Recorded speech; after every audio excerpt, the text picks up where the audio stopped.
Dragan Bradić iz zaseoka Bradići na planini Javor, kojeg je javnost Srbije zimus upamtila kao heroja sa Košara, danas je dobio pomoć od 1.200.000 dinara koji su skupljeni prilozima građana koji su želeli da Dragan dobije svoj krov nad glavom. Vladimir Bojanović, predsjednik Ivanjičkog parlamenta, je jedan od ljudi koji je pratio dinamiku skupljanja sredstava i upravo je on jutros i uručio pomoć Bradiću. Kako i sam Bojanović kaže, ljudi su bili zaista velikog srca.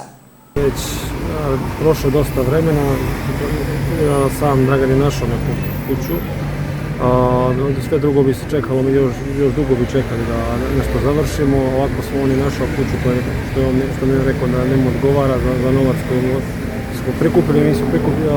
Građani su prikupili negdje oko 1.200.000 dinara.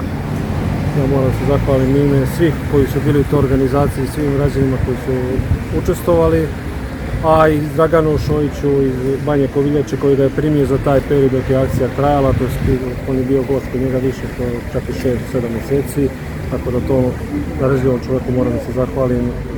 On je, da kažem, po meni bio možda najveći donator, je bio čovjek, svaki dan je se brinuo o njemu, da ga se sad vratio ovdje. Mi smo sad bili u banci, sav novac smo podigli i ja se nadam da će sad Dragan rešiti svoje stambeno pitanje i da više neće biti deseća.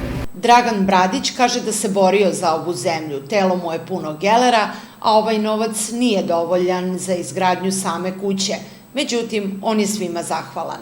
Dalje radimo, imam neku kuću i u 80 dana da kupim kod te bandere gore, da će Gospod Bog jaki da imam krov nad glavom. Podsjećamo da smo prošle zime saznali da Dragan živi u uslovima nedostojnim ljudskog bića i samo izražavamo nadu da će ovaj novac biti pametno upotrebljen.